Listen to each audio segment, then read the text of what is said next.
On enregistre, c'est parti. Bon, alors... Oui, Marie-Bobine. Non mais j'ai bien aimé Mary Poppins. Donc Thomas a aimé Mary Poppins, on peut partir là-dessus. Non mais ça arrive à des gens très bien. Allez, assez de sensiblerie, les affaires reprennent, je les entends, mieux je les sens.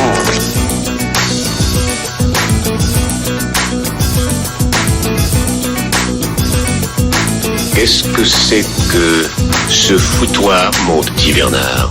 C'est l'engin de guerre le plus puissant de tout l'univers. Salut à tous et bienvenue sur Séance Radio, c'est l'heure de fin de séance, votre podcast ciné qui vous donne la parole en sortie de salle, vous le savez, émission spéciale Noël les amis, puisque pour cet épisode 25 qui clôt l'année 2018, eh bien nous avons décidé de vider notre hôte, n'est-ce pas mes petits lutins que je salue. Ça va Pierre? Oui, je sais pas pourquoi on se marre. Est-ce qu'il y a un double sens à cette phrase? Il y a toujours des doubles sens. Toujours des doubles sens, effectivement. Ceux qui nous rejoignent ne le savent pas peut-être, mais il y a toujours des doubles sens dans chacune des paroles, surtout celle d'Ilan.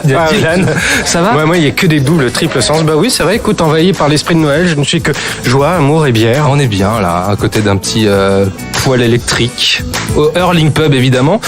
Et nous avons également Julien Munoz. Comment vas-tu? Ça va. La forme? On va dire ça, ouais. Ouais, très bien, ok. Alors bon, ça va être un peu notre calendrier de l'Avent pour vous accompagner jusqu'à cette fin décembre, puisque nous avons eu la chance de voir les principales grosses sorties ciné du mois, excepté Aquaman. Donc autant vous dire que nous avons un programme très chargé. Au menu, Spider-Man New Generation et Mortal Engines, tous deux déjà sortis en salle. L'Empereur de Paris, Mary Poppins et Bumblebee. C'est pas mal déjà, hein? Gros programme. Ouais, mais émission spéciale pour la fin de l'année. Hein. Bon bah écoutez, on attaque tout de suite sans plus tarder avec les avis des spectateurs sur Spider-Man. C'est parti, jingle. Bon, cette mission, c'est quoi ? C'était génial, c'est vrai que graphiquement au départ c'est un peu surprenant, on avait l'impression de voir flou, mais au final c'est vraiment très agréable de voir tous ces univers hyper différents qui viennent ensemble avec autant d'humour que de diversité. C'est vrai que c'est un peu rafraîchissant, on redécouvre Spider-Man au final, beaucoup d'humour, une bande son de ouf, franchement c'était cool, ouais. Moi j'ai trouvé très bien, les graphiques je les ai trouvés vraiment intéressants, l'histoire aussi, je vous avoue que j'avais quelques inquiétudes au début par rapport au fait que c'est un dessin animé. Mais non, très bonne surprise, franchement je suis content. Je le recommandais, je vais peut-être même retourner avec un autre ami en fait. Franchement, non, j'ai été vraiment surpris par ce dessin animé. Donc beaucoup d'action, beaucoup de moments sombres, des moments d'émotion aussi. Et on a l'impression en fait que c'est une BD en fait en animation. Je m'attendais à ce que ce soit barré et je suis content, ça l'est. Il y a des moments sur la fin, je veux pas en parler, mais je m'attendais pas à ce que ce soit visuellement aussi impressionnant, quoi. Et j'essayais de faire le gars costaud, mais oui, il y a forcément une petite lame à un moment. Tous les moments sur la famille, il y a beaucoup d'émotions par rapport à ça. Donc, s'il n'y avait pas de moments tristes, il n'y aurait pas de Spider-Man, il ne deviendrait pas un héros. Bon bah vous l'entendez, hein, aucun avis négatif pour Spider-Man New Generation. Alors, en ce qui me concerne, moi c'était un projet que j'attendais vraiment beaucoup. Je l'ai un peu suivi, le développement comme nous tous autour de cette table. Les premières bandes annonces m'avaient énormément excité, mais j'avais quand même cette petite crainte sur le mélange des techniques d'animation. J'avais peur que ce soit un peu l'overdose. Et je dois dire que j'ai trouvé ça formidable. Hein? Non, c'est que du kiff. Bah tu vois. Alors vas-y Ilan, commence. Bon bah écoute, voilà, moi je vais dire, j'ai tissé, enfin kiffé. Comme toi, j'étais très très enthousiaste par rapport au projet, surtout au vu des premières images, les mélanges des différentes techniques d'animation m'intriguaient plus qu'autre chose et voir la production des mecs comme Finler, des Chris Miller se réapproprier une figure aussi mythique que Spider-Man. Voilà, ça pouvait qu'exciter les gamins qui étaient en moi et qui avaient adoré Lego Movie. Donc en fait, c'est que du bonheur. C'est que du bonheur. C'est exaltant. C'est génial, c'est drôle, c'est méta, mais sans en faire trop. C'est extrêmement respectueux de l'esprit de Spider-Man. L'histoire est sympa. Elle fait un peu penser justement aussi au jeu vidéo Spider-Man Dimensions qui était sorti il y a quelques années, qui était pas un bon jeu vidéo, mais dont la particularité était qu'on pouvait incarner différentes incarnations de Spider-Man dans des dimensions différentes, dont Spider-Man noir qui est ici doublé par Nicolas Cage, son meilleur rôle. Ah, Nicolas. Depuis longtemps, ouais. Il s'amuse comme un petit fou. Ah mais nous aussi on s'amuse comme des petits fous. Bah, enfin, faut pas résumer le projet. En fait, je crois que c'est un film fait par des gens qui s'amusent. Ouais. Pour amuser des gens en fait. Ce que n'était absolument pas Homecoming. Et ce que je pense que le prochain, c'est quoi, Far Away From Home. Far From Home. Et que ça ne sera pas non plus, c'est que je t'ai coupé, Hélène, désolé. Vas-y. Mais Ça commence bien. Ouais, bah toujours. On est comme ça. Ouais, non, mais bon. Ouais, c'est comme ça. Après les bonnes habitudes. Et non, c'est un projet assez étonnant parce que moi aussi j'étais vachement intrigué depuis des mois. On en avait déjà parlé quand on a fait notre podcast sur Avenger 3, Batman Ninja.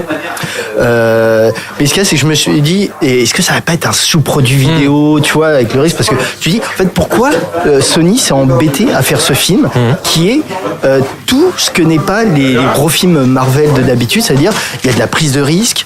Ce qui d'ailleurs, c'est pour ça que je trouve étonnant que tout le monde trouve le film génial, c'est parce que c'est un film qui casse les codes, rien qu'en termes de même d'animation. Donc moi, j'entends souvent des gens dans mon entourage, tu vois, si j'essaie de leur montrer un film en stop motion, ils me disent non, moi j'aime pas trop ça en fait, j'aime pas, ça fait bizarre ce style d'animation, j'aime pas trop, c'est trop différent. Et là, c'est quand même très particulier l'animation qui est proposée, c'est très changeant, ça prend des parties pré-artistiques quand même qui sont très culottées, et pourtant tout le monde adhère à ce film. Mais tu vois, c'est ce qu'on entend dans le micro-trottoir là, c'est qu'il y avait pas mal de sceptiques aussi sur le fait que ce soit un dessin animé, ils étaient pas hyper emballés, puis ils ont pris leur pied quoi. Alors attention, c'est pas un dessin animé, il n'y a pas de dessin. Film d'animation. Un film d'animation, tu m'as compris, oui, bien sûr. Mais parmi moi, les critiques que j'entendais favorables au film, il y a un truc qui revient très souvent concernant le film, c'est qu'il est considéré un peu comme une sorte de manifeste, on va dire, sur la création, même presque un geste politique, si tu veux, parce que justement une telle prise de risque sur les techniques d'animation mélangées comme ça, une telle liberté, c'est quelque chose qu'on voit pas souvent, surtout associé à Marvel. Et c'est vrai qu'on peut considérer le film comme une sorte d'ode aussi à la création, et qui est totalement libéré des normes, de tous les carcans dans lesquels restent enfermés tous les autres, pas seulement les films Marvel, mais les films de super-héros en soi, et même le film d'animation. Et ça prouve aussi la bonne santé, on va dire, du studio, du département animation de Sony, parce qu'ils ont Imageworks, c'est ça, Sony Pictures Animation. Sony Pictures Animation. Parce qu'ils ont aussi souvent pris des risques. L'un des exemples qui me revient vraiment à l'esprit le plus souvent, c'est Monster House, qui c'est chouette. C'est cool ça. Enfin, qui est pas un film d'animation, qui est un film en performance capture. Voilà. C'est vrai. C'est vrai. Enfin, avec des éléments animés, malgré tout, image synthèse. Qui a été produit par le département animation de Sony. Là aussi, il y avait une prise de risque et une véritable volonté d'humaniser des choses qui, a priori, ne l'étaient pas via l'animation, la performance capture, en tout cas des techniques non pas live. Et c'est aussi ça qui est très appréciable dans ce projet. Non, mais déjà, il y a une volonté de raconter une histoire, quoi. Tout à fait, oui. Avec des personnages qui ont un parcours, qui ont une trajectoire. Tout ce que aujourd'hui manquent les films à la Marvel, au sens le plus général.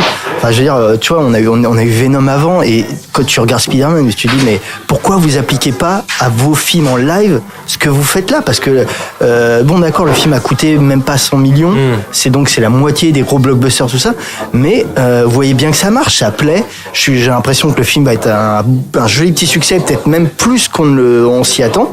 Et j'ai envie de dire aux gens, mais si vous kiffez tant ce film, pourquoi vous aimez alors les Homecoming, les Venom, tout ça? Alors attention au raccourci, c'est peut-être pas les mêmes les personnes qui vont voir Homecoming et qui prennent un pied d'enfer devant New Generation, là, devant ce Spider-Man là, sont peut-être pas le même public déjà, et ont peut-être aussi un regard critique sur Homecoming aussi, hein. Tu vois, peut-être qu'ils se disent justement en voyant New Generation, ah ouais, quand même, il y a pas photo. Là, vraiment, on a un vrai film Spider-Man avec des moments exaltants, avec une mythologie, avec de l'émotion en plus. Oui. Donc, Pierre, allez, à moi. Du coup, si je peux... ouais, c'est parti. Avec ma voix un peu cassée encore. Du coup, moi, ce qui m'a vraiment frappé dans ce film, que j'ai trouvé absolument génial, hein. J'ai passé un très très très bon moment. Alors... si je voulais vraiment pinailler, je trouve que par exemple le plan du méchant qui est le caïd Fisk, je trouve qu'au final ses motivations, on a essayé un peu de l'humaniser, je trouve que ça tient pas très bien la route, et puis qu'à la fin ça arrive un peu comme un cheveu sur la soupe. C'est la base du personnage. C'est la base du personnage, mais je trouve pas que ce soit hyper exploré, hyper intéressant, mais c'est pas très grave, parce que si tu veux, l'ensemble du film est vraiment très bon. Il y a des personnages secondaires qui ont vraiment la classe. T'as ce chasseur qui s'appelle Prowler, le rôdeur qui a une espèce de design moitié Batman, moitié Black Panther. Il fonctionne hyper bien, c'est une super menace. Et puis il y a ce parti pris visuel très puissant avec ces incursions comme ça de texte, de graphisme, de différents types d'images de synthèse. Ça marche très très bien. En fait, moi, ce qui m'a vraiment frappé, c'est quand j'ai vu le générique. j'ai fait très attention au générique. Quand on regarde le nombre de personnes qui sont créditées à l'écriture ou qui gravitent autour de l'écriture du film, on a 18 personnes. C'est un film qui est écrit à 18 mains. C'est un film qui est réalisé par 3 réalisateurs. À la direction artistique, t'as au moins une quinzaine, voire une vingtaine de personnes différentes qui ont travaillé sur ce film. Donc, en fait, c'est quelque chose qui, a priori, dans ma conception du cinéma, je n'apprécie pas. J'aime quand les films sont les films d'une personne, les films d'un auteur, ou j'aime avec une équipe réduite, quoi. Non, mais si tu veux que ce soit une personne qui explore sa vision des choses. Là, c'est pas du tout le cas. Il y a aussi probablement la main du studio qui avait besoin de reprendre la main justement sur la franchise Spider-Man qui se porte pas forcément très bien avec ce qu'on a vu de Venom et des projets abandonnés. Et donc tout et aussi Phil Lord et Chris Miller qui ont participé à l'élaboration du film. Donc en fait, je me disais, ce film, c'est un travail collectif. Voilà, c'est une œuvre collective. C'est pas le film d'un réalisateur ou d'un scénariste. C'est une grande œuvre collective. Tout le monde y a apporté un peu du sien. Il y a pas mal d'artistes que j'aime beaucoup et j'étais très ravi de voir qu'ils ont participé au film. Ils me postaient sur leur compte Twitter des éléments qu'ils avaient réussi à intégrer dans la narration. Il y avait il disait un animateur, il disait ça c'est moi. Un autre, il disait voilà, ce détail dans le décor, ça c'est moi qui ai apporté ça. Donc en fait, c'est une grande œuvre collective et je pense que c'est ça qui fait que ce film a autant d'énergie, autant de choses à montrer, autant de choses même à prouver presque. C'est cet amour finalement du public, de tous ces gens qui sont probablement fans de Spider-Man, fans de super-héros, fans de comics et d'animation et qui en ont peut-être marre de voir cette espèce de nivellement par le bas qu'on se tape au cinéma depuis des années. Et qui du coup ont libéré tout leur amour. Alors je sais pas si Sony leur a mis des bâtons dans les roues, j'en sais rien, mais il n'empêche que le produit final est hyper énergique, ça déborde d'amour pour la franchise, et c'est là où moi qui pareil n'aime pas tellement cet humour méta, ces gros clins d'œil aux spectateurs, wink wink, t'as compris la référence, et ben là ça marche quand même, et parfois c'est même très drôle, ça fonctionne très bien parce qu'en fait derrière c'est ça, on sent un véritable amour de Spider-Man. Et c'est pareil, moi j'avais abandonné la lecture des comics Spider-Man quand j'étais plus jeune parce que je commençais à en avoir marre de toutes ces histoires j'ai abandonné au moment où ils étaient tous des clones les uns des autres, c'est pas Spider-Man, c'est Scarlet Spider, et puis après il y a toutes les dimensions, puis il y a Miles Morales qui est le héros de ce film-là. Et en fait, ça m'a fait aimer vraiment ce côté dimension, et au final ce film au collectif parle d'une histoire au collectif avec tous ces personnages qui se rejoignent pour résoudre cette grande aventure un peu rocambolesque, un peu farfelue, et ça marche très très bien et franchement on passe un super moment. Et je termine juste sur le fait que ça fait du bien de voir ça au cinéma et sur un grand écran. Clairement, ça c'est sûr. Et parce que ultra généreux comme film. Ultra généreux parce qu'en fait tous ces films de super-héros d'animation, Batman Ninja qui est sorti il y a pas longtemps, qui était génial, il est sorti en Blu-ray. Donc soit ça sort en VOD, soit c'est des trucs un peu à la Lego Batman que personnellement j'ai trouvé détestables. On n'a pas vraiment ça au cinéma sur les grands écrans, donc faut vraiment foncer, faut pas le louper.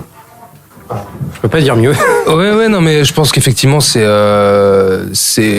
pour moi, c'est un film important déjà. C'est un film important dans le sens où je pense qu'avec ce type de médium pour un super-héros, ça permet déjà beaucoup plus de liberté créative. C'est fait pour ça, c'est comme Astérix, on s'en fout de voir des acteurs, c'est bien de le voir en film d'animation, quoi.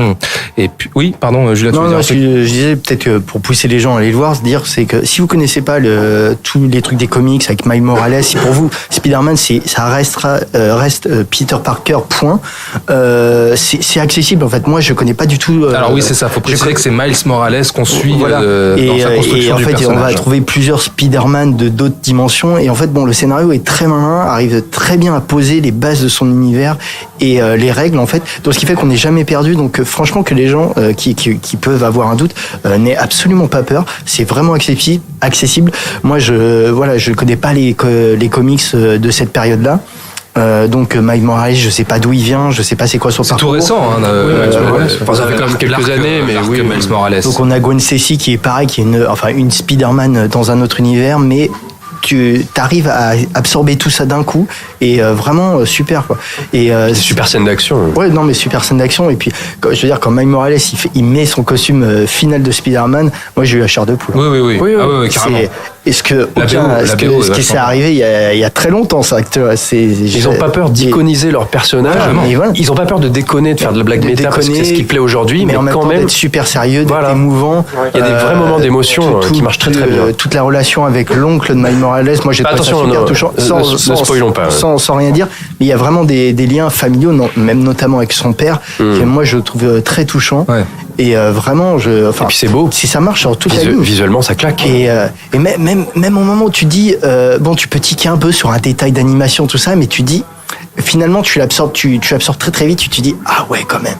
C'est c'est frais, t'as de la nouveauté, alors que tu t'es habitué finalement à des films tellement uniformisés, tellement standardisés, qui perdaient finalement ce que c'était l'âme de Spider-Man, parce que le film est beaucoup sur qu'est-ce que c'est Spider-Man en fait. Spider, arrêtez de dire Spider. Spider, ok, excuse-moi. Attends, Thomas tout à l'heure il a dit angine mortelle là. Mortal angine. Spider-Man. Et c'est un film qui t'explique ce que c'est Spider-Man. Ça veut dire qu'avec cette idée de tout le monde peut être Spider-Man, parce que c'est pas une idée de tout le monde. Il suffit de mettre le costume et ça y est, tu es Spider-Man. Mais c'est que finalement, ce que représente Spider-man, c'est une entité pouvoir. Oui, non, mais c'est une entité collective en fait. C'est le bien pour tous. C'est à la fois c'est New York, mais finalement c'est toutes les villes du monde. C'est quand même c'est un héros qui a il y a un esprit communautaire. Et donc le fait de tous ces personnages Spider-Man qui luttent ensemble, qui sont réunis, voilà, tout est cohérent en fait dans le sujet et dans le projet. Oui Pierre, non, tu voulais dire un truc. Pour terminer, j'ai une petite reco. Pardon, excuse-moi. C'est que je disais, c'est un grand projet collectif et tout le monde y a apporté un peu sa patte, mais il y a quand même quelqu'un qui a imprimé le visuel du film bien plus que les autres, qui est un artiste que j'aime énormément, qui est un artiste qui s'appelle Alberto Mielgo, qui est pas très connu du grand public. En gros, le graphisme global du film, c'est très inspiré de son travail. Il a été engagé comme consultant visuel. Il est mentionné au générique en tant que tel. Les décors de New York sont magnifiques. Cet aspect, ces lumières, tout ça, ça vient de son boulot. Et je vous conseille d'aller voir ce qu'il fait. Il est vraiment très très fort. Ça me fait plaisir de le voir dans ce film. Il avait notamment été engagé pour un autre projet d'animation qui malheureusement a été annulé après une saison, qui était la série dérivée de Tron Uprising. Il y avait 2 cadors à la tête de la direction artistique, Robert Vallée et puis lui, Alberto Mielgo. Et autre chose qui m'a fait très plaisir, c'est que le design du caïd est repris des travaux de Bill Sienkiewicz, qui est quand même l'un des plus grands artistes de comics de tous les temps, qui a travaillé beaucoup sur Daredevil et Elektra, qui fait des très beaux, très très belles BD. Et voilà, c'est ce caïd énorme, complètement disproportionné, tout carré, monstrueux. Et pareil, j'ai trouvé ça génial de voir ça sur grand écran. C'est hautement recommandé, évidemment. C'est bon, on a terminé sur le film. Oui, allez le voir, faites-vous plaisir. Ok, très bien. Et ben, on attaque avec Mortal Engines, c'est ça ? Voilà, c'est ça. Ne pas confondre avec Mortal Engine. Voilà, qui est un film sur les maladies virales. Moi, je le trouvais pas mal. Il y a du spectacle, c'est sympa. C'était ce que j'attendais. L'univers un peu steampunk, ça change un peu de d'habitude. J'avais vu une bande-annonce il y a longtemps et j'en avais pas revu. Et j'ai décidé cet après-midi d'aller voir un film. Et donc, j'ai été un peu même surpris par l'univers, donc c'était parfait. L'actrice principale, l'héroïne, est bien. J'ai bien aimé. Et non, ça se tient bien. De l'action tout le temps. Très sympa, un peu innovant, un peu spécial parce que j'ai choisi ce film-là par hasard. Voilà, c'était divertissant, mais c'était pas grandiose quoi. Les acteurs sont pas géniaux et bon, voilà. C'était bien, franchement j'ai beaucoup apprécié, j'ai aimé. Les effets spéciaux, les personnages, l'univers, j'ai trouvé ça génial. Le spectacle, non c'était beau, non c'était vachement bien fait. On est pris dedans, ça passe à une vitesse en plus le film. On est vraiment dans le film, c'est très très bien. C'est une belle histoire. Franchement, c'est une belle histoire avec les machines et c'est très bien. Allez, une belle histoire avec des machines, c'est ce que retient Asina de Mortal Engines. Mortal Engines. Oui, non, mais allez, on te l'accorde. Mécanique fatale au québécois. Mécanique fatale. Ça sent la production Joel Silver des années 90 avec Cindy Crawford. Non, un peu Mécanique fatale.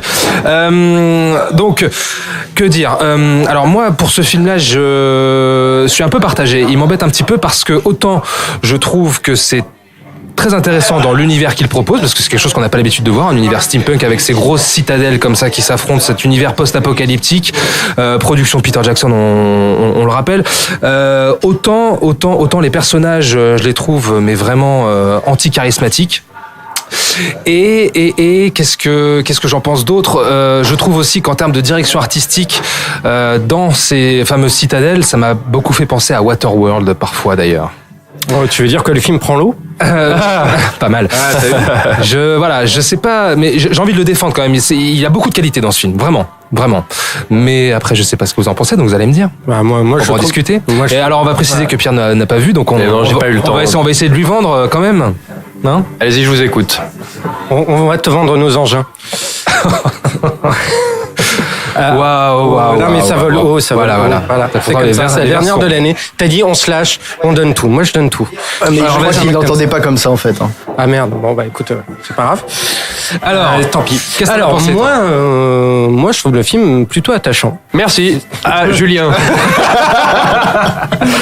Non, je trouve le film a des défauts sur lesquels je reviendrai après, mais ce que j'ai aimé effectivement l'univers qu'il explore est intéressant. Je trouve que visuellement, il se montre à la hauteur de cet univers pour un budget qui, comparé à d'autres blockbusters, pas énormément. On est sur du 100 millions. Une centaine de millions. Ouais. Voilà, soit mon l'argent de poche, quoi. Voilà, mon argent de poche mensuel à peu près.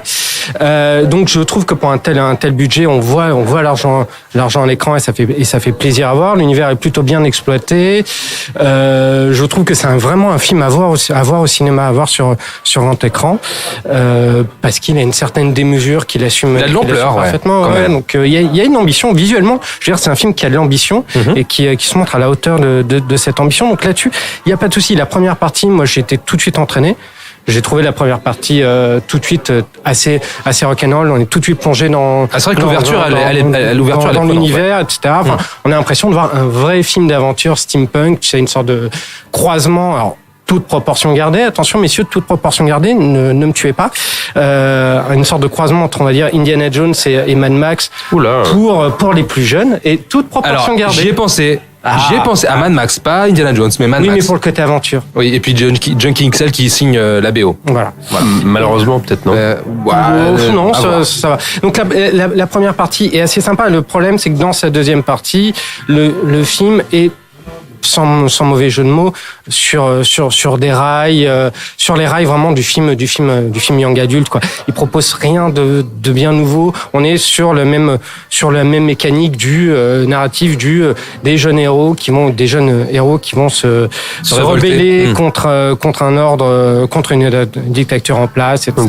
Bref, David contre ceux qui nous écoutent, young adult, c'est les grands films d'aventure action young adult, c'est quoi? C'est Hunger Games, Divergente, tout ça.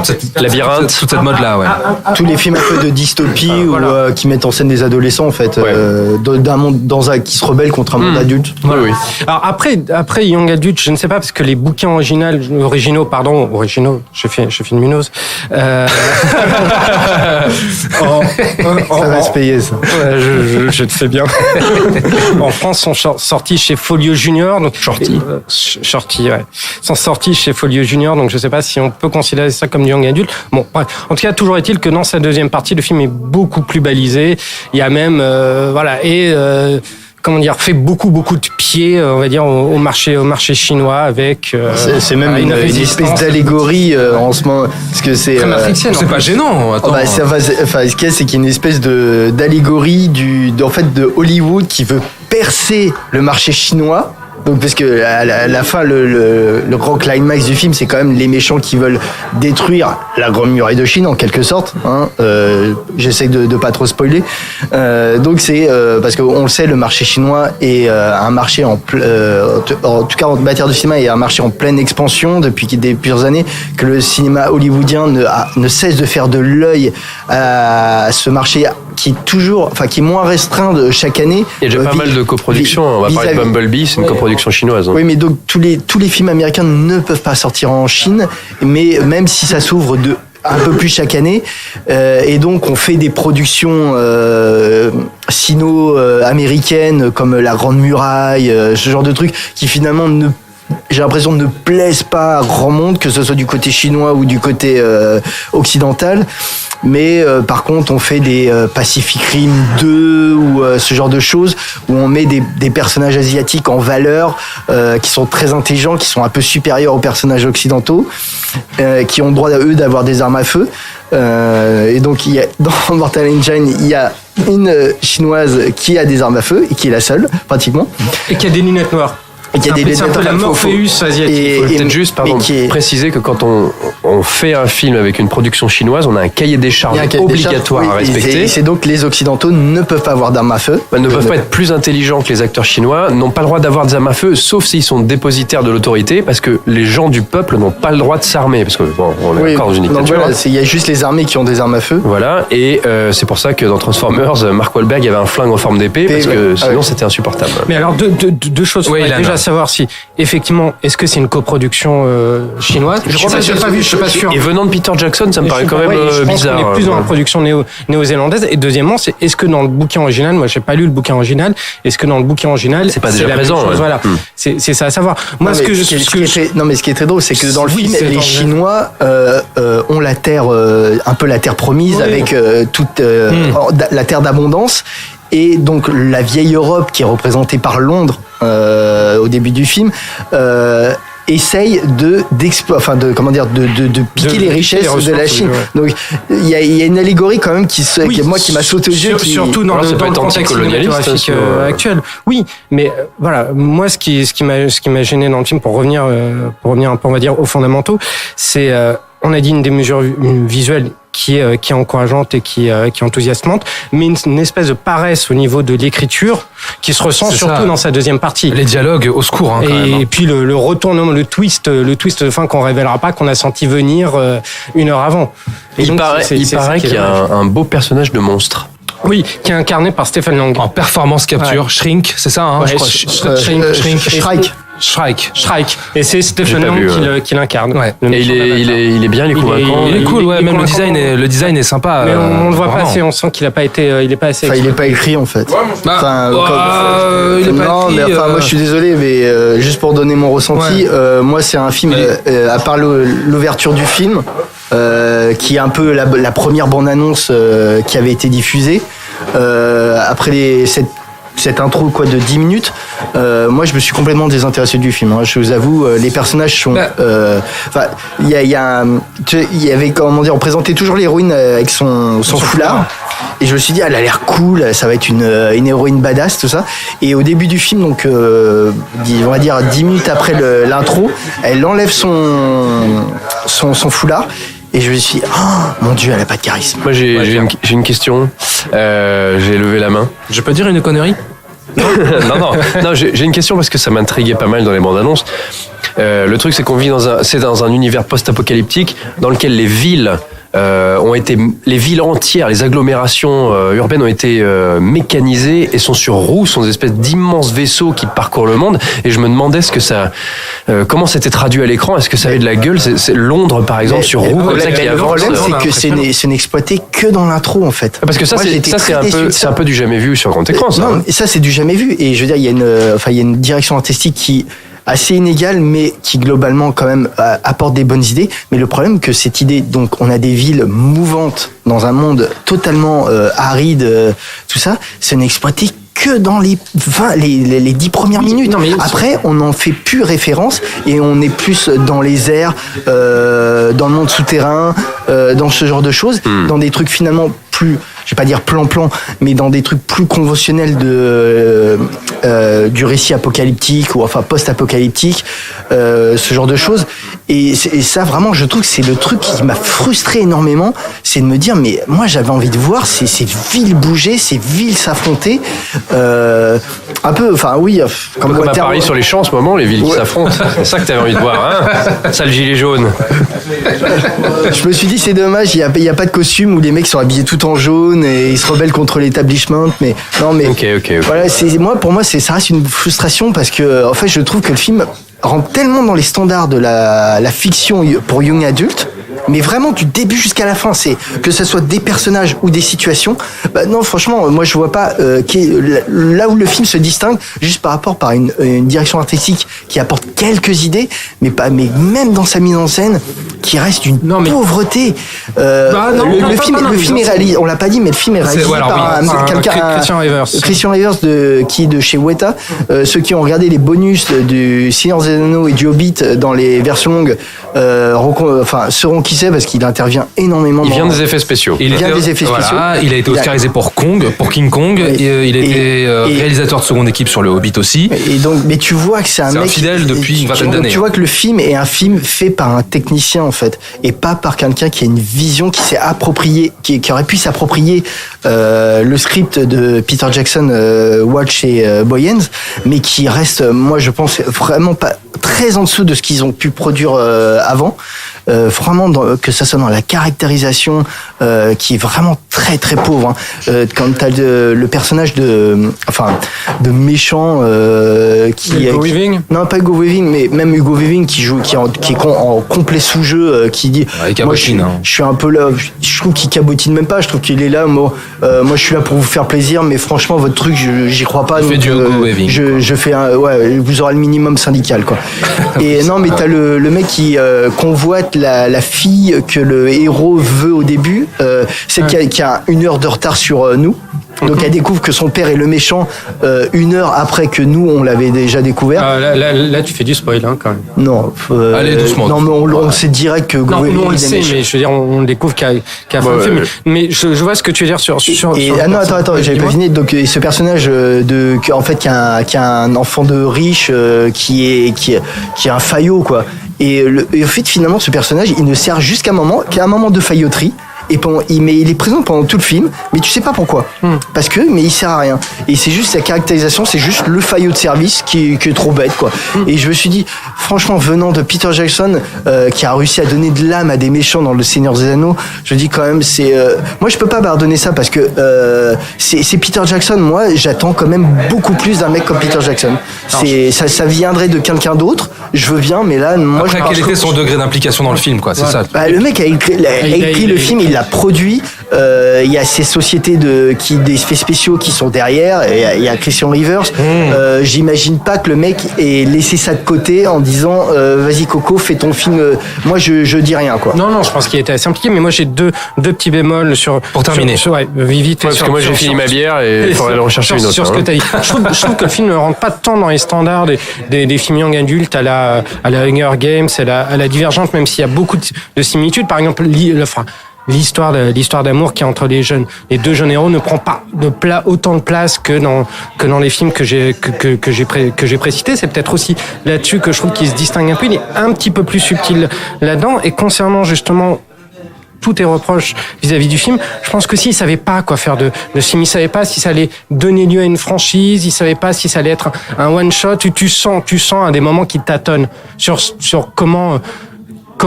que faire de ce film. Il y a la volonté de faire un divertissement, mais est-ce qu'on va en faire un one shot ou est-ce qu'on va en faire le premier d'une licence? Voilà, on sent ce tâtonnement, ça se ressent dans l'écriture et dans la structure du film. Ok, Mortal Engine. Alors, putain, vous savez quoi, je vais Mortal dire. Engine. Voilà. Engine mortel, vas-y. C'est quoi, Mécanique fatale est en salle en face de Spider-Man. Bon, deux films quand même intéressants. C'est deux divertissements. Il y en a un plus que l'autre, mais bien sûr, voilà. Mais c'est deux divertissements. Et on va quitter l'univers post-apocalyptique pour Londres, les copains, puisqu'il y a Mary Poppins qui nous attend, qui sort le 19 décembre. C'est parti. Alors j'ai trouvé que c'était un petit peu long quand même, 2 heures. Mais bon, après on passe un bon moment, juste les chansons sont un peu longues. Et parfois il y a un goût un petit peu douteux, quoi, un peu flashouille. Surtout sur la scène du musical, justement. Voilà. Trop Broadway, trop flashy, un peu de longueur. Et en plus, à chaque fois, il essaye de nous refourguer toutes les mêmes scènes, danse, chansons que dans le vieux film. Il n'y avait pas vraiment de nouveauté, quoi. C'était attendu. Et en plus, je trouve qu'au niveau de la musique, tu retiens aucune chanson. Enfin, c'est pas marquant. T'as pas envie de les rechanter après. Et en plus, t'as pas le thème musical de l'ancien film qui était super bien. Les parties animées un peu ratées, je trouve.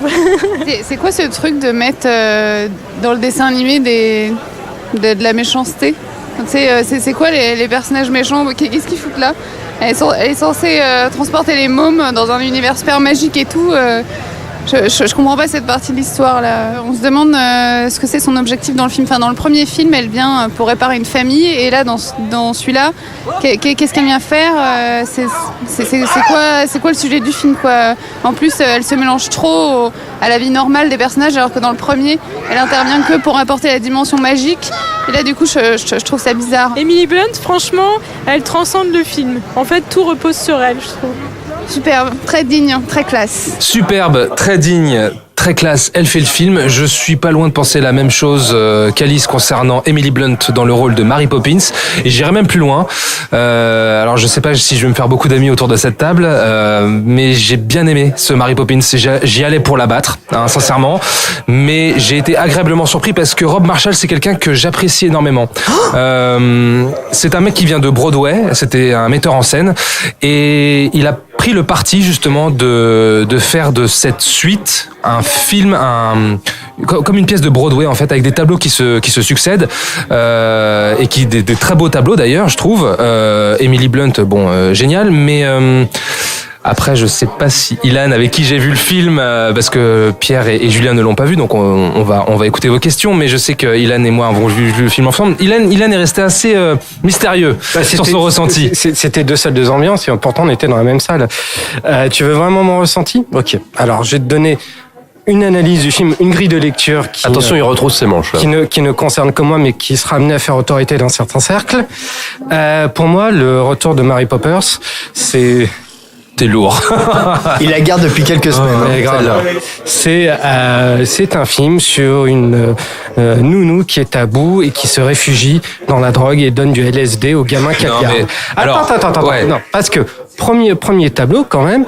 La première fois que... Attends, t'as pas aimé, donc c'est ça que... Non, tu vas me clasher là. Ouais, je vais te clasher là, c'est le gros clash. Non, c'est ma petite analyse.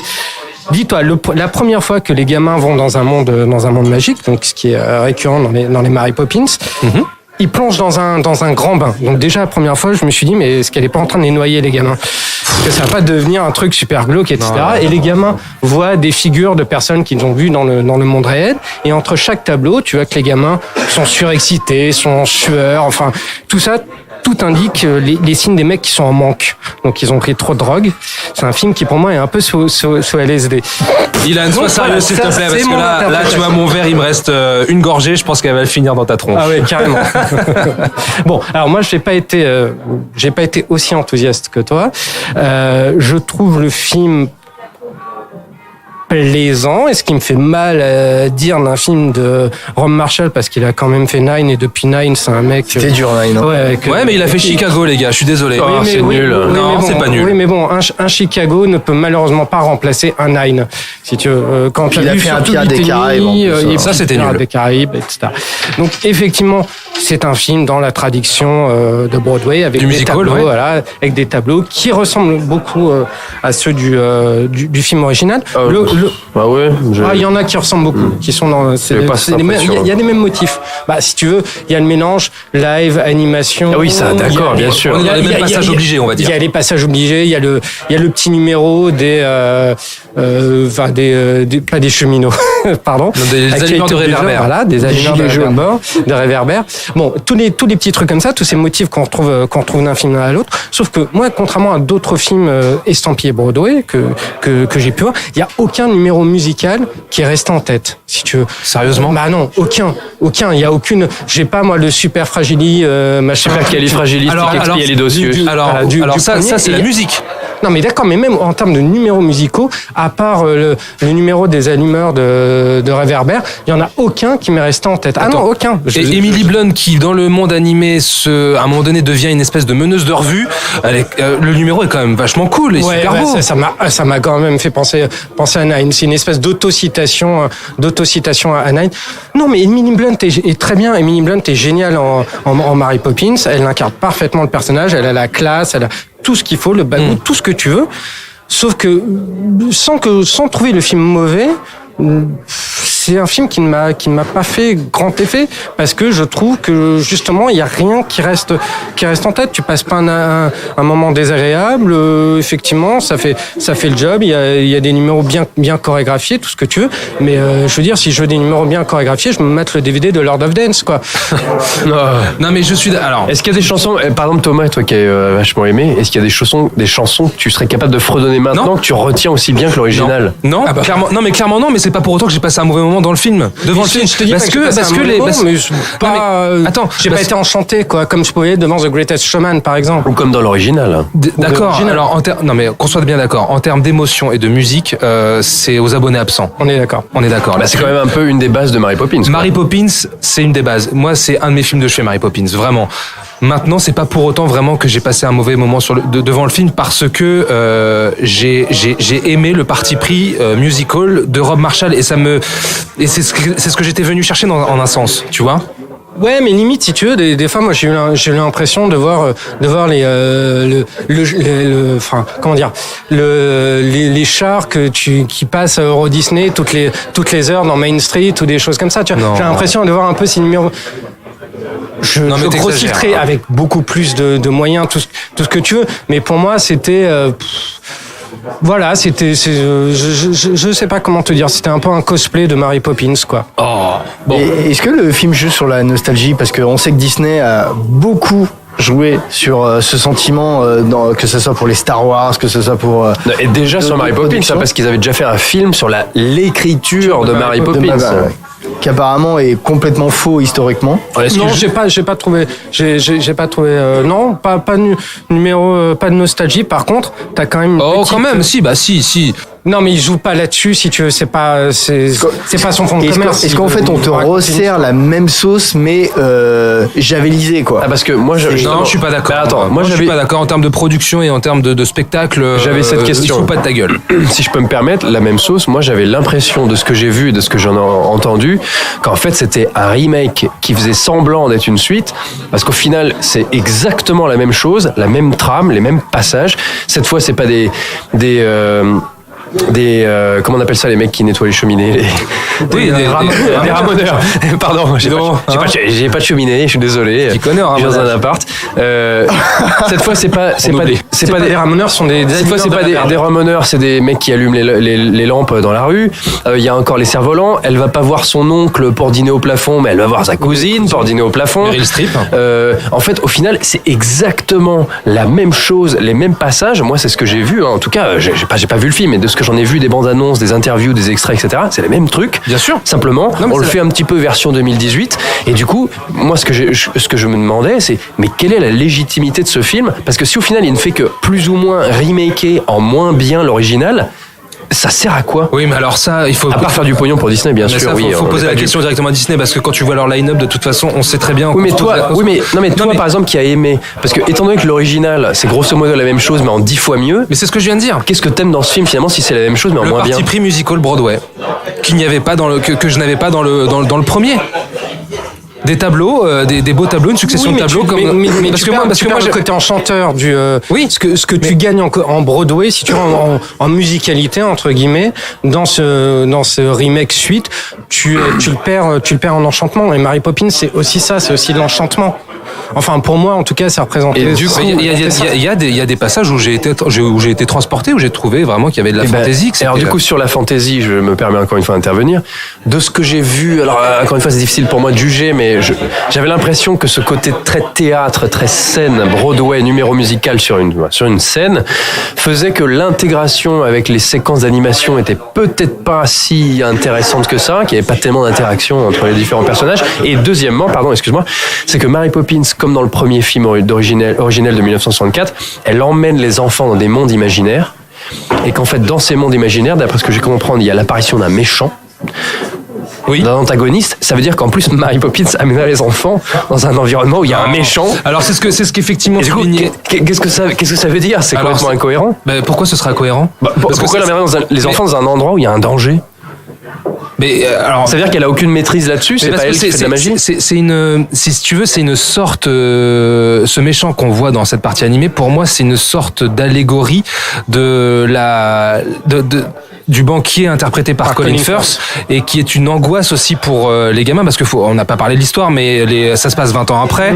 On suit Jean et Michel, Jeanne et Michel, pardon, qui sont toujours donc dans cette maison, et qui sont sur le point justement de perdre leur maison. Voilà. Et les gamins vont être en mode un peu intrépide, et ils vont essayer justement de tout faire auprès du banquier. Enfin, ils vont mener leur enquête quelque part pour éviter je grossis. Non, mais tu vois ce que je veux dire. Ils vont essayer justement de tout faire pour garder cette maison. Voilà, ils vont, voilà. Et du coup, ce méchant que l'on voit dans cette partie animée est une allégorie donc de Colin Firth, comme je le disais. Et moi, ça m'a pas gêné justement que ce soit une espèce de comme ça, comment dire, une chimère entre guillemets pour ces gamins qui sont angoissés à l'idée de perdre de perdre leur maison. Non mais d'accord, mais ok, mais ce qui est d'autant plus contradictoire quand tu connais la résolution des problèmes des enfants, parce que je trouve que c'est un film qui est extrêmement symptomatique de son époque, pour son côté un peu lave plus blanc que blanc qu'on a évoqué tout à l'heure, mais aussi pour ce petit message de fin que je révélerai pas, qui est très très capitalistique. Voilà, tu la pousses. Non, je la pousse pas. Très capitalistique, et qui m'a beaucoup fait penser au message de fin de Alice au Pays des Merveilles de Burton. De Alice au Pays des Merveilles de Burton, c'était tiens, allons voir ce qui se passe en Chine. Le retour de Mary Poppins, c'est un autre truc où en fait on te dit que c'est plutôt bien d'investir. Donc t'as cette peur de l'argent roi, mais en même temps c'est un outil de résolution. Donc c'est très alors que l'original disait exactement l'inverse. Hein. Voilà. Et donc se moquait des banquiers. Et donc là tu l'as pas du tout, parce que le banquier que t'as effectivement, c'est Dick Van Dyke, qui reprend un des deux rôles qu'il tenait dans l'original, et effectivement le discours n'est plus le même. Et c'est pour ça que je dis que c'est un film qui est très symptomatique de son époque. C'est peut-être ça aussi qui m'a fait un peu sortir de ce retour de Mary Poppins, même si je conçois qu'il y a une exécution dans les numéros qui est parfaite. Et je trouve que c'est peut-être une bonne porte d'entrée pour les gamins qui n'ont pas vu le premier Mary Poppins. Why not? Ah non, montre-leur l'original. Mais ça, on est d'accord. C'est intergénérationnel, l'original. Non, mais autant que ça leur donne envie, s'ils n'ont pas vu, s'ils connaissent pas du tout le personnage de Mary Poppins, ça leur donne envie de voir l'original. Ah, mais là, c'est juste. Évidemment. Non, c'est dictature, c'est tu leur montres l'original, point. Bon. D'accord, j'ai rien dit. Allez, tout est dit. Non, mais faut serrer la vis un peu, quoi. Je veux dire, voilà, les gamins, faut les mener droit. Mais s'il y a un truc positif qu'on peut trouver là-dedans, ce serait juste si ça pouvait. Bon, allez, Mary Poppins, c'est en salle le 19 décembre. Et en face, nous avons donc le grand retour de Vidocq, et autour de la table, il n'y a que toi qui l'as vu, Ilan, donc tu vas nous en toucher deux mots. Bah oui, moi j'ai pris mon chapeau haute forme et ma plus belle veste pour aller voir Vidocq, qui revient de loin. Jean-François Richer, Vincent Cassel. Voilà, parce que la dernière fois qu'on a vu Vidocq au cinéma, c'était Pitoff. Et donc là, il revient en 2001. Voilà, en 2001, putain, ça date. Voilà. Qui revient devant la caméra de Jean-François Richer. Alors c'est un film sur lequel moi je nourrissais beaucoup d'espoir, parce que je me suis dit, Jean-François Richer qui va nous faire une sorte de polar d'époque qui se réapproprie le personnage de Vidocq. Why not faire avec Vidocq ce qu'il a fait avec Mesrine. Donc j'étais extrêmement enthousiaste. Je me suis dit, voilà, enfin un blockbuster à la française qui a de la gueule, qui a de l'ambition, qui a de l'ambition, et qui va peut-être vouloir marcher un peu sur les pas, toute proportion gardée de Gangs of New York, peut-être nous faire son Gangs of Paris. Je ne sais pas, les paris étaient ouverts. Et en fait, je me suis retrouvé devant un bon téléfilm France 2. Ah, carrément. Ouais, carrément, ouais. Avec comment tu viens de doucher mes espoirs, là? Là, c'est bon, bon, écoute, j'arrête. Non, qui démarre plutôt bien avec, si tu veux, quelques parties de mise en scène qui sont intéressantes. C'est-à-dire que tu vois le début qui se passe dans une galère, et au sens propre, hein. Et il revient du bagne. Voilà. Et tu te dis, là il y a quelque chose. On va avoir un film qui est un peu de chair, qui va être incarné. Ça va être bien. On va avoir un bon divertissement, un bon polar bien rugueux, etc. Et puis au fur et à mesure, ça devient de plus en plus plat, de plus en plus aseptisé. Richer essaie quelques petites tentatives de mise en scène, mais tellement maladroites et tellement timides qu'au final, ça le dessert totalement. Et c'est pas désagréable, mais c'est franchement pas mémorable. Au vu des ambitions, des espoirs qu'on pouvait nourrir sur un tel projet, c'est assez plan-plan, quoi. C'est dommage. Donc moins bien que le Pitoff, alors. Mais non, dis pas ça, s'il te plaît. C'est quand même mieux que le Pitoff. Plus de gueule que le Pitoff. Là, j'ai revu des images du Pitoff il y a pas longtemps, c'est dur. Moi, j'ai une question. Une pour l'instant. Attention, on va voir comment tu peux y répondre. Le truc, c'est que pour voir ça se passe à Paris. Pour voir Paris magnifié, beau, le Paris de l'époque, etc., dans le cinéma français, ça n'existe quasiment pas, ça n'arrive jamais. Généralement, il faut voir des films américains pour qu'on ait enfin la France. Il y a eu le Dupontel quand même l'année dernière. Oui, Au revoir là-haut. Oui, mais Au revoir là-haut, mais c'est pas la même époque. Attention, Au revoir là-haut, on est en pleine guerre, alors que Vidocq, c'est un autre siècle. Pour voir un Paris ancien, j'entends. Oui, bien sûr, mais là, on change un quart de siècle. Hein. Mais bien sûr. Donc pour avoir ce Paris, généralement, faut aller voir un film américain pour qu'on ait le droit à ça. Ou il faut aller voir un film américain pour qu'on ait le droit à des scènes d'action dans Paris comme Mission Impossible, qui est vraiment de la gueule et qui mettent en scène notre ville. Qu'est-ce que ça vaut là-dessus ? Parce qu'il me semble qu'à l'origine, c'était une des ambitions aussi de montrer Paris différemment. Oui, alors là, si tu veux, j'ai pas vu Paris aussi différemment que si je voyais un épisode de Secret d'Histoire. Ou Nicolas non, Leclerc. Je suis très méchant là-dessus. Non, il y a aucune, malheureusement, si tu veux, Paris n'est pas sublimé comme on aurait pu l'espérer, sauf effectivement, il y a un plan final qui est sublime. Et là, tu te dis, si tout le film avait été à cette hauteur, si tout le film avait montré Paris comme ça, comme une ville, j'arrête pas de parler d'incarnation, mais comme une ville vivante, grouillante de toutes ces populations, ça aurait été extrêmement intéressant. Ce qui n'est pas le cas ici. Donc il y a une belle direction artistique, il y a de très beaux costumes, il y a de beaux décors, mais Paris, on reste on n'est pas du tout aérien, on est très terrien, on est très au sol, si tu veux. Mais ça, il me semble, alors je dis peut-être une bêtise, je suis désolé, mais je crois que Richer le revendique, clairement. Ah bah, tant mieux s'il le revendique, mais bon. D'avoir voulu faire justement. Oui, mais ça sert pas le récit. Un film sur les bas-fonds, tu vois, aussi. Oui, non, mais ça sert pas le récit parce que c'est même pas vraiment exploité, si tu veux. En termes de dramaturgie, le film esquisse plein de petites pistes. Mais qui sont juste esquissés. Alors oui, bien sûr, parler des bas-fonds, mais les bas-fonds sont assez clean quand même. Ça manque, encore une fois, ça manque un peu de danger, si je puis dire. Ça manque...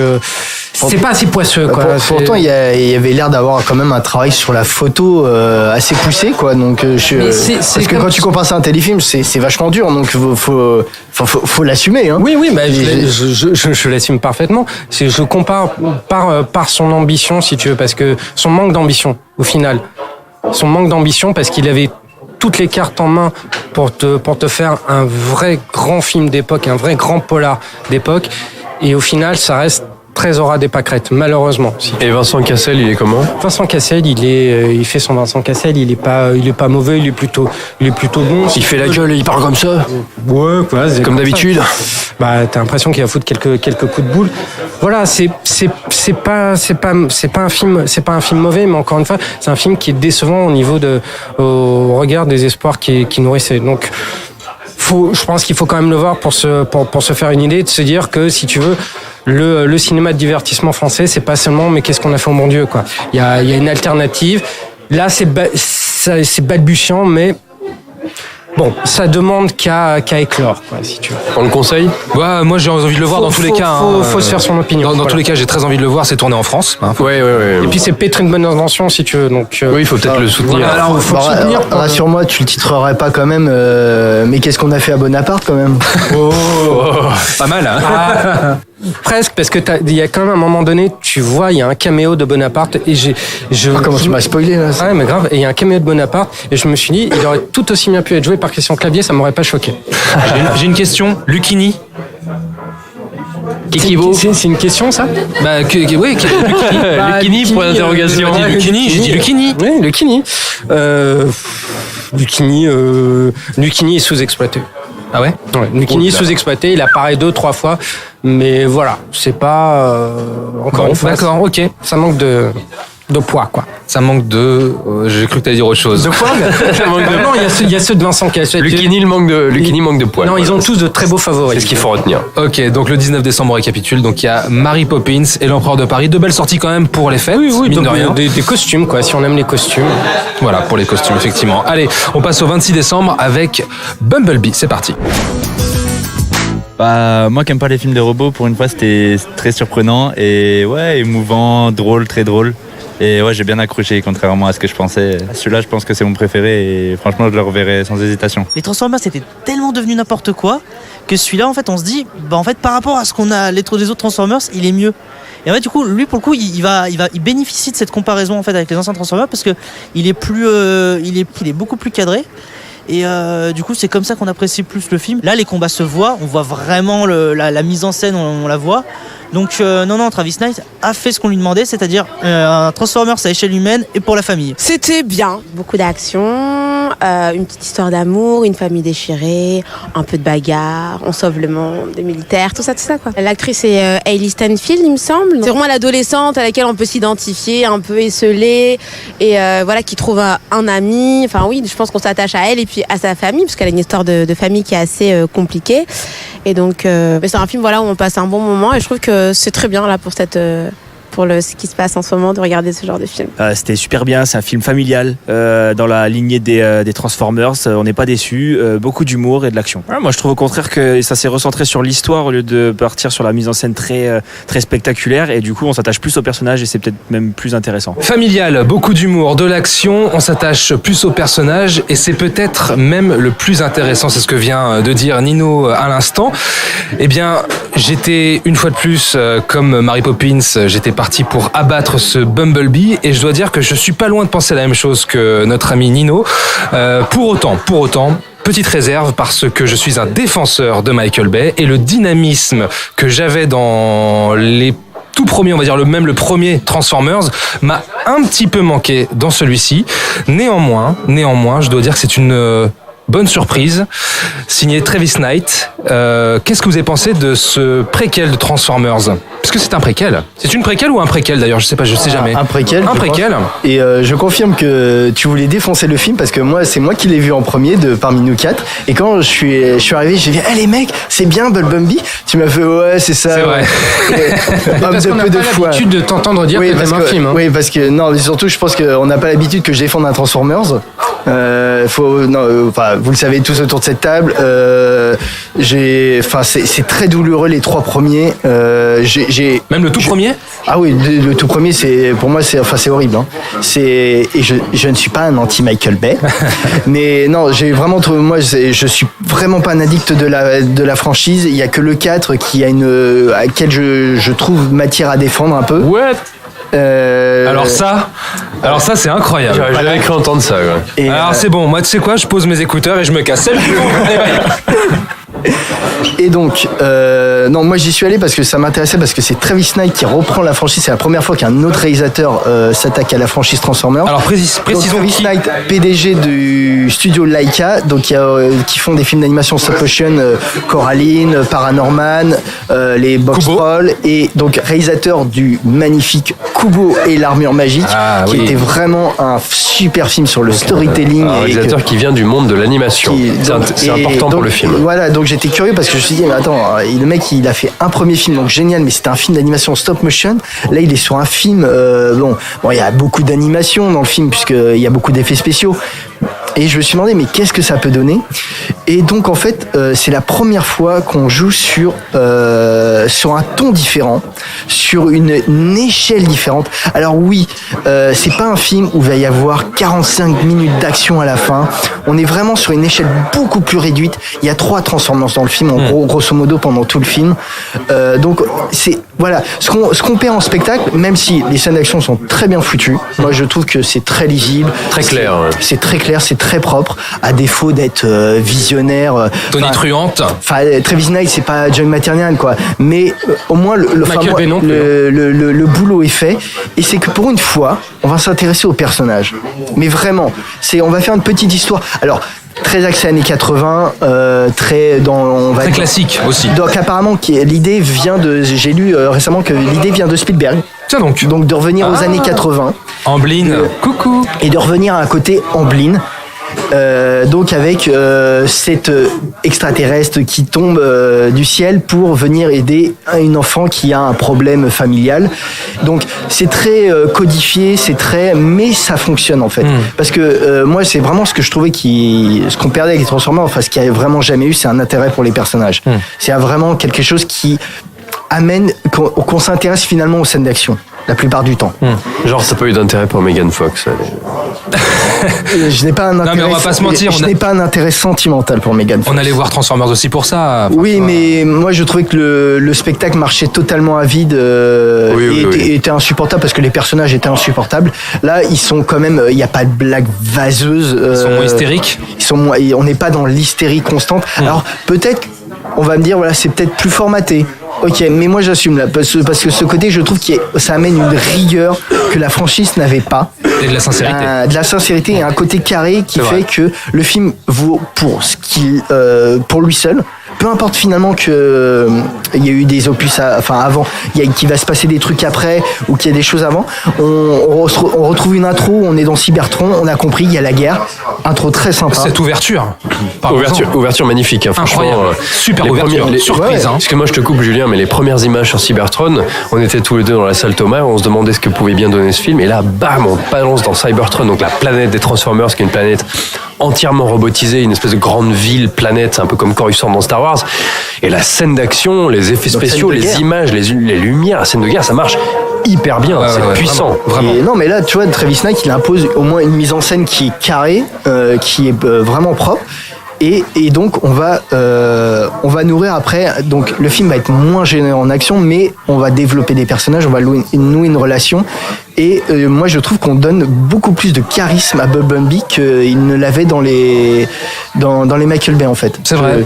Il y a cette idée-là effectivement. J'ai beaucoup pensé aussi au Géant de Fer. Au Géant de Fer, bien sûr, qui je pense qu'il y a une référence évidente. Hein. Il y a des scènes, c'est impossible de pas y penser. Donc le film est peut-être pas follement original. C'est peut-être pas le plus grand blockbuster qu'on ait vu de tous les temps, mais vu l'année assez pauvre qu'on a eu en blockbuster, moi franchement, je crois que je le mets dans ma liste des blockbusters. Mais si on veut mettre effectivement les gamins de 7-8 ans à Transformers, c'est un très très bon film. Moi je trouve que c'est une vraie bonne porte d'entrée pour l'univers où même si on veut pas prolonger, c'est je veux dire, voilà, si vous détestez Transformers, jetez quand même un coup d'œil dessus, je pense qu'il y aurait peut-être surprise. Après, je termine après juste sur ça, j'ai un petit bémol sur le film, c'est le côté un peu name dropping années 80. Donc le film se passe dans les années 80 et on te fait référence tout le temps qu'on se passe dans les années 80. Ouais. Je veux dire, il y a 5 références au Smith, il y a 3 références à ça y est, j'ai perdu. Dans la chambre il y a des posters. Là ça fait penser plus à du Stranger Things, tu sais, du name dropping un peu putassier quoi. C'est moi je trouve ça tellement moins ostentatoire et beaucoup plus harmonieux que dans Stranger Things. Pour moi, c'est pas plus ostentatoire, mais c'est un peu gratuit. Oui, mais je trouve ça beaucoup plus harmonieux, si tu veux, beaucoup plus sincère, d'une certaine manière, que dans Stranger Things. Stranger Things, les années 80, si tu veux, c'est un fonds de commerce. Tandis que là, on est dans un moteur narratif. C'est un décor. Moi, ça me paraît pas aberrant que ça se passe dans les années 80. Je trouve ça totalement le problème n'est pas que le film se passe dans les années 80. Même les références, ça m'a pas tellement posé problème parce que justement, ça te pose le film dans une époque. Et pourquoi une époque aussi, c'est aussi des références. Sauf qu'on te les balance pas à la truelle, on t'en balance pas 15 à la seconde. Moi, j'ai trouvé ça beaucoup plus subtil que dans tous ces autres films ou séries qui jouent sur cette nostalgie post-80. On veut nous faire croire que les années 80 c'était super. Non. Et si tu veux, moi je trouve ça beaucoup plus, encore une fois, beaucoup plus harmonieux et beaucoup plus sincère. Non mais je dis pas que c'est pas sincère. Je dis juste que c'est un petit défaut du film que je trouve. Ça m'a pas choqué. Je veux dire, quand tu filmes vraiment tu composes ton cadre autour du poster The Thing 3 fois. Je dis c'est bon. C'est vraiment minime. Non mais bien sûr c'est minime. Mais je dis juste, j'adore The Thing. Oui, pour Julien c'est important. Non, voilà, c'est les détails comptent. Non mais c'est juste que je veux dire, quand tu composes ton plan pour bien que le spectateur voit ce poster, c'est que est-ce que l'important c'est qu'on voit le poster ou c'est la scène en elle-même qui est importante? Voilà, c'est juste ça. Oui, mais une époque c'est aussi sa culture, si tu veux. Et moi je vais voir les films pour les posters, il y a que ça qui m'intéresse. Non mais un film c'est sa culture, ta chambre. Mais c'est juste un détail hein, moi je en train de faire un débat sur le poster. Moi j'aimerais bien savoir quand même. Mais comment tu composais ta chambre quand t'étais gamin? Il y avait des posters, ça faisait partie de toi, de ton caractère, de ton univers. Et avant c'était un fond, c'est que tu le vois ou que tu vois pas, ça n'a apporté. Maintenant on cherche à axer ton regard sur ce poster et ce qui fait que pour te rappeler c'est les années 80. C'est beaucoup moins si tu veux. Justement, moi, quand j'entendais parler du projet et du fait qu'il allait se situer dans les années 80, Non, il faudrait juste que tu nous dises ce que tu as pensé du film, Voilà. en fait, Ilan. Ah bah, écoute, désormais. Moi, j'ai aimé le film parce que je trouve que si tu veux, il était temps que Michael Bay lâche les rênes de Transformers et les file à quelqu'un d'autre parce que Transformers 5 c'était pas possible. Il est toujours dans le coin, hein, Michael Bay. Attention, oui, il est mais, producteur. oui, hein, mais sur le film. tu sentais bien Et Spielberg aussi, d'ailleurs. que le cœur était plus que la franchise n'arrivait plus à se renouveler. Donc le fait que ce soit réapproprié par quelqu'un d'autre, je trouve ça très sain. Surtout un mec comme Travis Knight qui a un regard très intéressant sur l'enfance et sur le rapport qu'on peut avoir avec la famille, les totems, tout ça. Enfin, des tas de choses comme ça que moi j'aime beaucoup. Donc autant si tu veux de tous les films qu'on a évoqués, moi je trouve que Bumblebee c'est un très bon film de Noël parce que il s'adresse avec une vraie sincérité à son public. Alors effectivement, tu vas pas avoir de sapin, tu vas pas avoir le cadre Noël, ça se passe pas en hiver, etc. C'est pas du Shane Black. Non, mais il y a cette espèce de candeur, si tu veux, somme toute enfantine entre guillemets, mais cette espèce de candeur d'innocence qui est retranscrite là dans ce film et qui moi m'a beaucoup plu, qui est sensible. C'est-à-dire que moi je serais père de famille et je voudrais emmener mes gosses voir un film au cinéma, aller à Noël, je les emmènerais voir Bumblebee. Clairement. Donc voilà. Donc moi j'ai aimé ce mélange d'innocence, d'action, etc. C'est à la fois enfantin sans prendre sa cible, c'est son cœur de cible pour des imbéciles. Ça s'adresse aussi un peu à des adultes parce que ça traite de sujets aussi qui peuvent être durs comme la perte, le deuil, les familles recomposées, tout ça. Et non, moi ça m'a fait plaisir de voir ce film. C'est-à-dire que je suis ressorti avec un petit sourire béat, tout con, tout couillon. Ça faisait longtemps que j'avais envie d'aller t'acheter une petite figurine. Exactement, et je crois que je l'ai fait. Hein. Je suis allé au jouet club du coin et ça faisait longtemps qu'un Transformers ou qu'un film en tout cas m'avait pas fait cet effet. Donc vraiment très très bon divertissement, hautement recommandable. Pierre, à toi. Allez, passons aux choses sérieuses. Oui. Non, pardon. Non, je suis entièrement d'accord avec ce qui vient d'être dit. Alors, je tiens juste à préciser qu'on l'a vu avec Thomas à la Progéo Presse, et puis nous, on a eu une figurine offerte, c'est tout. Oh putain, moi je l'ai pas eu, moi. Ce podcast n'est pas sponsorisé par Hasbro. Voilà, je suis reparti avec un Bumblebee. Enfin, bref, peu importe. Enfin bon, ça c'est un truc de nouveau riche, quoi. On est des influenceurs, les gars, attention. Donc, je suis acheté. Voilà. Non, j'ai trouvé. Moi, personnellement, je suis pas du tout. Alors, j'ai revu ma copie un petit peu sur Michael Bay, mais je suis pas du tout fan de la franchise Transformers. Alors, j'ai pas vu le 1 qui est sorti en 2007, il me semble. Je l'ai pas vu depuis des années, d'ailleurs probablement depuis 2007. Donc, j'en ai peu de souvenirs. Mais c'est vraiment une franchise que j'aime pas tellement. Ça m'intéresse pas des masses. Même quand j'étais gamin, le dessin animé me plaisait assez moyennement. Et j'avais pas de jouet Transformers. Simplement, ce que je veux dire sur ce film-là, c'est que premièrement, ça m'a vraiment plu. Que Travis Knight, je trouve que son bagage du cinéma d'animation, il l'a su l'apporter, l'incorporer dans la franchise Transformers.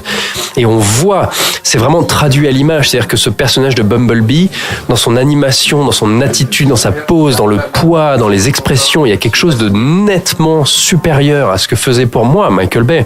Le personnage de Bumblebee, je trouve qu'autrefois, il avait une direction artistique et un design qui était globalement assez passable. Enfin, il y avait rien que je retenais particulièrement. Là, il a un visage très expressif avec des yeux presque. Et d'ailleurs, la direction artistique, je trouve qu'elle a fait un pas en avant vers quelque chose qui, moi, me plaît nettement plus. Et même si j'étais pas fan du dessin animé ou des jouets, je trouve que là, il ressemble vraiment à des figurines. Ils ont entre guillemets pris le look des jouets des années 80. Voilà, entre guillemets, simplifié le design de Michael Bay qui est très complexe, très mécanique, très rutilant. Très rutilant pour aller quelque chose de vraiment, voilà, des figurines en action sur grand écran. Et je trouve que ça marche très bien. Il y a même dans cette scène sur Cybertron au tout début un personnage avec des ailes. Donc un personnage de Decepticon, pardon, c'est un personnage de méchant qui est beau, qui est vraiment beau. On dirait presque un robot d'animé japonais. Il est très très beau, ça fonctionne du feu de Dieu. Ça, j'ai vraiment beaucoup apprécié. Je trouve que sur le personnage de Bumblebee, ça marche très très bien. Il y a plein de petits détails, la manière dont il secoue les mains, les pieds, dont il bouge les yeux. Tout ça, c'était pas présent pour moi dans les anciens films Transformers. Il lui donne de la vie, il lui donne du corps. Ensuite, c'est un Travis Knight, il vient du cinéma d'animation Laika, donc voilà, des très beaux films d'animation stop motion, qui sont généralement, même s'il y a plusieurs niveaux de lecture, destinés à un public assez jeune. Et ce Transformers s'adresse clairement à un public beaucoup plus jeune, parce que les films de Michael Bay allaient clairement dans le divertissement adolescent, les grosses bagnoles, les nanas à poil, l'humour un peu beauf, limite misogyne et homophobe. Des ados qui n'y allaient pas avec leurs parents. Voilà, qui n'y allaient pas avec leurs parents. Là, c'est enfin un film déjà moins beauf, et surtout un film où les parents peuvent amener leurs enfants. Eux, ils peuvent se marrer. Les enfants, à mon avis, vont être aux anges, avoir des étoiles plein les yeux. Et tu sous-entendais qu'on pouvait voir un petit peu, à la limite, un petit côté E.T. dans ce Bumblebee qui arrive dans cette famille, cet extraterrestre venu sur Terre. Moi, j'ai vraiment vu Bumblebee comme R2-D2.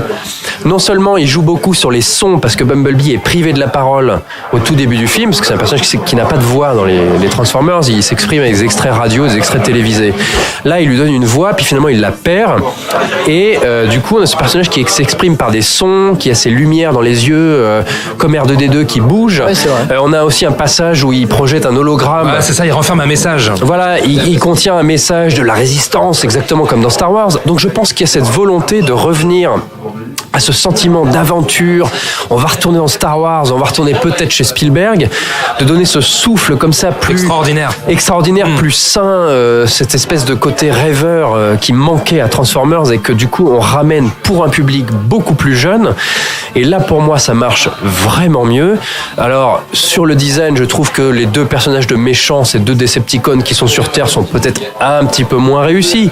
Ils sont pas aussi mémorables, mais ça marche quand même assez bien. Il y a des scènes d'action très très claires où vraiment on comprend tout ce qui se passe, et c'est ce que je disais à Thomas, on en discutait à la sortie. J'allais te lancer là-dessus, mais vas-y.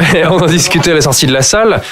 Effectivement, peut-être que dans l'image il y a moins de panache que chez Michael Bay, il y a peut-être moins de personnalité, peut-être qu'on reconnaît pas un style particulier, mais il y a moins de contre-plongée. Ces scènes d'action ces scènes d'action sont très claires, et à chaque fois qu'on a un moment comme ça, dramatique, de combat, etc., on est toujours dans un décor différent dont on tire parti à 100%. On se passe toujours, alors ça se passe dans la forêt, puis dans une décharge, puis sur les docks, etc.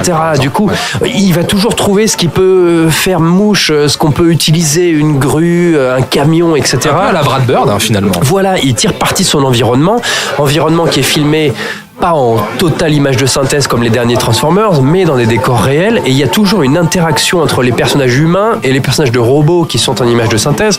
Donc là-dessus, je trouve que c'est intelligent, mais il ne faut pas oublier, pour moi, l'un des gros points noirs de ce film, et pourtant j'ai de la sympathie, j'ai de la sympathie pour ce comédien. Laisse-le finir. Mais John Cena, que pour ici j'imagine, qui est un des points forts du film. John Cena, il faut le dire, il n'est pas dans le même film. Hein. Il joue, lui, dans un nanar, alors que les autres comédiens jouent dans un chouette film d'animation, un chouette film d'aventure pour enfants. Il n'est pas si présent que ça dans le film, je trouve. Il n'est pas si présent que ça, il joue quand même... non, mais il joue pas bien. Hein, de toute façon, John Cena, ça n'a jamais été un bon acteur, excusez-moi. C'est très gênant. Il avait un tout petit rôle, mais il était dans The Wall de Doug Liman. Il était sympa. Alors, ce que je t'avais dit, c'est qu'il fait bouffon. Mais en fait... Il fait un petit peu bouffon. Moi ce que j'ai pu voir là, alors est-ce que c'est mon interprétation, j'en sais rien. Mais étant donné que c'est un film qui est beaucoup plus jeune public. C'est ça, voilà. John Cena, finalement, le réalisateur l'a mis à la hauteur de son très jeune public, ce qui fait qu'il représente, parce qu'au début, c'est une espèce d'antagoniste. Au final, il représente pas un méchant très méchant, il fait pas très très peur, il désamorce un petit peu comme ça le côté un peu effrayant, parce qu'il joue un militaire très sérieux. Et du coup, on peut se dire que c'est peut-être ça le parti pris derrière. Mais effectivement, les gamins de 7-8 ans qui verront cette espèce de colosse en train de faire des têtes un peu bizarres. Et, Après, je pense qu'il y a aussi une volonté de Travis Knight de s'inscrire clairement dans une autre dynamique que celle de Michael Bay. C'est-à-dire qu'on commence par une scène sur Cybertron qui est très puissante et très forte. Ensuite, on arrive sur Terre par une scène avec des flingues dans la forêt, avec des militaires. Et là, désolé pour le spoil, mais c'est dans les 5 premières minutes du film. Finalement, on se rend compte que non, c'est pas de la guerre. En fait, c'est juste des mecs qui sont en train de jouer au paintball. Et là, pour moi, je sais pas si je surinterprète, mais c'est presque une manière de dire pour le réalisateur, non, on n'est plus chez Michael Bay, on n'est pas là pour faire la guerre, on n'est pas là entre soldats, parce que Michael Bay aime beaucoup les personnages de soldats. On est là pour s'amuser, c'est juste du paintball. Je pense que c'est une réponse à Michael Bay quelque part. J'en sais rien. Mais je me suis demandé s'il n'y avait pas une petite note de la part de Travis Knight, tu vois. Possible. Et finalement, ce film est beaucoup plus grand public, beaucoup plus simple et beaucoup plus humain à échelle réduite sur les personnages, avec Bumblebee qui a aussi des interactions dans cette maison avec la famille. Ça veut pas dire que le film est parfait, ça veut pas dire qu'à certains moments on peut pas reprocher, notamment Bumblebee qui détruit la maison des parents. Il y a des réactions, je trouve que la mère joue pas très bien, etc. Il y a des soucis. Le beau-père aussi, le beau-père excellent. On devrait faire un podcast spécial beau-père parce qu'il y a tellement de beaux-pères qui jouent mal dans les films qu'on a chroniqués. Mais voilà, je trouve que moi qui n'aime pas Transformers, j'ai passé un très bon moment. Je trouvais que c'était un beau film, qui a une belle musique. Et je conseille tous les papas et les mamans d'amener leurs enfants voir ça. Et à mon avis, ils vont passer un chouette moment. Disons que le film n'ambitionne pas d'être un Uber divertissement à la Michael Bay. Et ce qu'il perd en spectaculaire, il le gagne en cœur. Et c'est cette espèce. Oh, bravo. Oh là là, Ilan, ce poète. Il la garde pendant des semaines, celle-là aussi. Hein. Ouais. Non, je garde jamais rien pendant des semaines. Mais et je trouve qu'effectivement, c'est aussi cette simplicité, cette candeur qu'on parlait et qui est participé aussi au côté un peu bicéphale du premier Transformers, parce qu'il y avait des côtés très bon enfant que j'aimais bien dans le premier Transformers, que là je retrouve, mais de manière beaucoup plus harmonieuse, beaucoup plus simple, et ça participe énormément au charme du film. Je trouve que c'est ça qu'on pourrait dire du film, c'est que c'est un film qui a du charme. On peut terminer là-dessus. Voilà, très bien. Allez, merci à Elodie, Joao, Romain, Vincent, Philippe, Assina, Hélène, Alice, Dylan, Alan, Dafa et Nino pour nous avoir accordé quelques instants en sortie de salle au micro de Séance Radio. Ça fait beaucoup de monde à remercier. Mais vraiment, que des fans. Grand merci. Également, un petit merci à un Tweetos qui nous a fait une petite vanne concernant le précédent podcast sur Astérix et Mowgli qu'on avait baptisé Image de Saint-X. Il avait fait une petite vanne qui s'appelle @Jacasse. Il nous a fait une petite vanne en rebaptisant le podcast SFX. Oh, pourquoi pas, oui. Pas mal, hein. Donc on l'applaudit, merci à lui. Pour nous retrouver, c'est très simple, sur toutes les applis podcast, évidemment, sur SoundCloud également et Spotify. N'hésitez pas à vous abonner, partager, commenter, liker, laissez-nous des étoiles sur iTunes ou Apple Podcast, c'est comme ça qu'on dit maintenant. Sur Twitter également pour nous suivre, @fin2_séance, #fin de séance. Voilà, tout est dit. Merci les amis. Merci à toi. Merci Pierre. Bien de rien. Je vais reprendre ma phrase fétiche, mais je n'ai fait que mon devoir. Merci Ilan. Merci à toi. Merci Julien. De rien. De rien. Julien dans la simplicité toujours. En toute modestie. C'est efficace, c'est direct, tu vois. Moi, je suis comme ça. On vous souhaite de très bonnes fêtes. De bonnes fêtes, de bonnes vacances pour ceux qui ont la chance de partir en vacances. De bons repas de Noël. Ouais. Si jamais vous fêtez ça. Et de super cadeaux. Et de bons films. Et de bons films. Exactement. Voilà, vous avez notre petit calendrier de l'Avent. Donc on vous accompagne jusqu'à cette fin décembre. N'hésitez pas, encore une fois, à venir discuter avec nous sur les réseaux sociaux. On est là, présent, il n'y a pas de problème. Vous nous envoyer de l'argent. Aussi. Si vous avez envie pour Noël. Voilà, nos étrennes. Les podcasts du cœur. Nos étrennes bien vues. Oui. Très bien. On vous fait de très très gros bisous. On vous dit à très vite, évidemment. Non, c'est très bien. Tout est dit. Hein. À très bientôt. À bientôt. Gros bisous. Salut. Bonne fête. Nous allons faire du bon travail ensemble. Yes. No. OK.